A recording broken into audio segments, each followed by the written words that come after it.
You get up in the morning, you're really excited, you're prepared, you eat a good breakfast, you've thought about your audience, your intent, your message, you're ready to go. Responding to Facebook messages.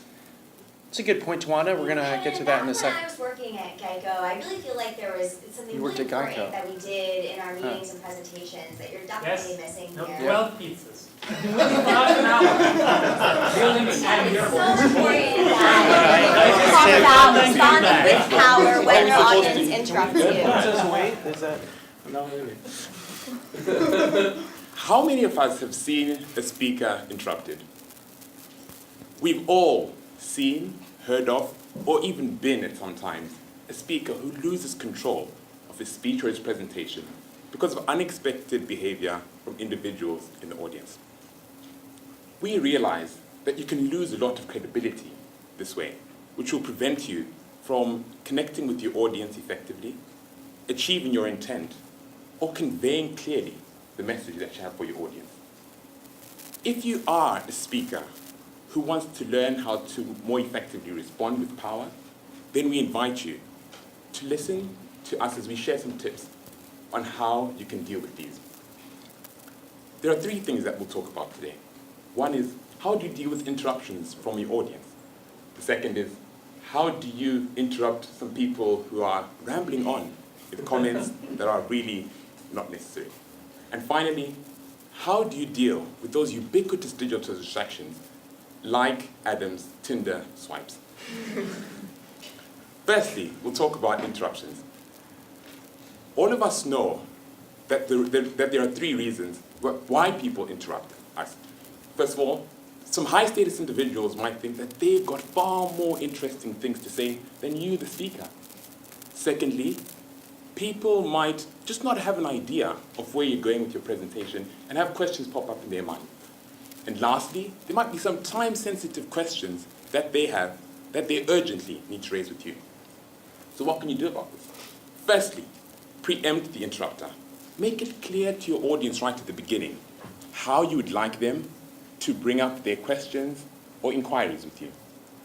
Secondly, make sure that you have a very clear agenda or roadmap on what you're going to discuss so people know that you'll address their questions. Finally, next, speak with confidence and speak loudly so that people know that it's not really inconvenient to interrupt you when they're thinking of doing that. Tawanda, I think that's a really interesting point. Kevin, is it right if I just finish? Of course. If someone does insist on interrupting you, use phrasing that makes it clear to them that you prefer not to be interrupted that way, as I've done. If someone does interrupt you, make sure that if it's something that's distracting to the entire audience, you say to them, we could take this offline and deal with it in a one-on-one conversation.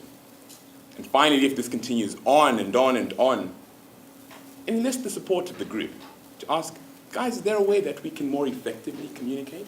Because you're probably not the only one who's frustrated by someone who's difficult to work with this way. Yeah, that reminds me of this time. It's such a good point. The other day when I was walking through Town Square and Allison introduced me to A-Rod. It was so interesting. I mean, it was like, here's this new person that's... We hear our points are really helping you out. We've all been there, right? Someone like Kevin that just doesn't stop talking. He rambles on and on. How do you respond to that? How do you deal with that? Well, it's helpful to understand what's happening inside Kevin. So Kevin might start on topic. He might start speaking about what's actually relevant for the conversation. But as he starts speaking, his body, especially if he's speaking about something personal, about his own experience, will start to produce dopamine. Dopamine is an hormone connected to pleasure. So the more Kevin speaks, the better he feels. And he keeps on going on. And when he sees that the audience is starting to disengage, well, in his mind, the only way to bring them back is to talk even more. So what can we do? Well, we can interrupt. And psychology tells us that the best way to do that is to actually listen to what they were saying, repeat, summarize, in order to help them drive to a conclusion. It's a way to make the interruption feel adequate and helpful to the speaker. The other way, especially if we are in a meeting that happens regularly, is to agree on a safe word. Now, we found ours in jellyfish. And you can also bring a little object to the meeting. Now, we chose jellyfish because it's an animal that flows around in the ocean, doesn't really know where it's going. But if you choose any fun word, interrupting the rambler will become fun rather than feel rude. And you probably will get more people join in because they will feel that it's actually polite, it's actually proper to do it in your meeting. And with that, I will pass it on to Danielle to speak about digital interruptions. So you've heard a couple ways that your presentation can go awry that are louder. Someone interrupts you, you need to interrupt something else. But what about a quieter distraction, when people are just not paying attention because they're on their phones or their laptops? We've heard in other presentations today how important it can be to keep people's attention when they're distracted by digital devices. So I'm going to share 3 ways to do that. The first is to set ground rules. You have the power to say up front that you want to have a laptops-free meeting and ask everybody to shut their laptops and focus on the topic at hand. Another strategy to set the ground rules is to actually have everybody take out their phone and lay it on the table in the middle of the room.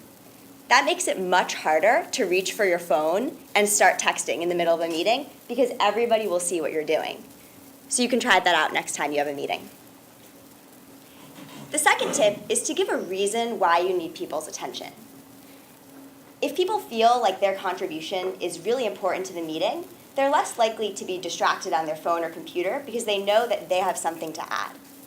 So when you call somebody out for being on their phone, you can say, hey, I really need you to pay attention because your input is so important to this decision. And so if you're on your phone, we can't have the discussion we need to have. On that note, it's important to make sure that everybody in your meeting really does need to be there. Because if somebody's on their phone or laptop, it might be because they feel like their input isn't actually needed. And you should ask yourself that question. Is there somebody you can take off of your meeting invite? Or maybe you can just have your meeting over email because the meeting doesn't actually need to happen in person.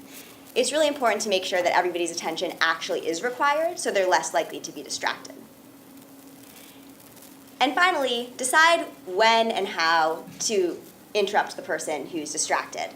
So you might decide that it's not that important and you want to let them know after the meeting, or it could be really crucial in the moment, like it is right now. Hey, Kevin, your input is so important in this presentation, so I really need you to be off your phone, if that's all right. In fact, it's time for you to deliver the conclusion. We've all been there.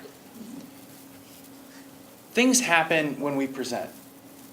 By using some of these suggestions and being mindful of ways that you can respond with power, you can help determine what happens after that. It's really interesting in terms of... Kevin, you're supposed to now talk about the part where people actually act in talking about power. Because I otherwise really appreciate that point, Tawanda. Sometimes you can be interrupted. Continuing on, sometimes your audience members might start telling a story and you might need to potentially interrupt them. This is really important to do. Kevin, that reminds me, I was on vacation in Greece, and you were there too, you remember that? Yeah. And we were talking about interruption and... Jellyfish. Okay, thank you. I'll bring it with me. You can remember to use the safe word. And lastly, to engage with that ubiquitous world of digital devices that we sometimes find... Danielle? I'm so sorry. Sorry about that. Yeah, we talked about a couple weeks ago how during the presentation, we're going to use digital devices. Thanks for the reminder. Sure.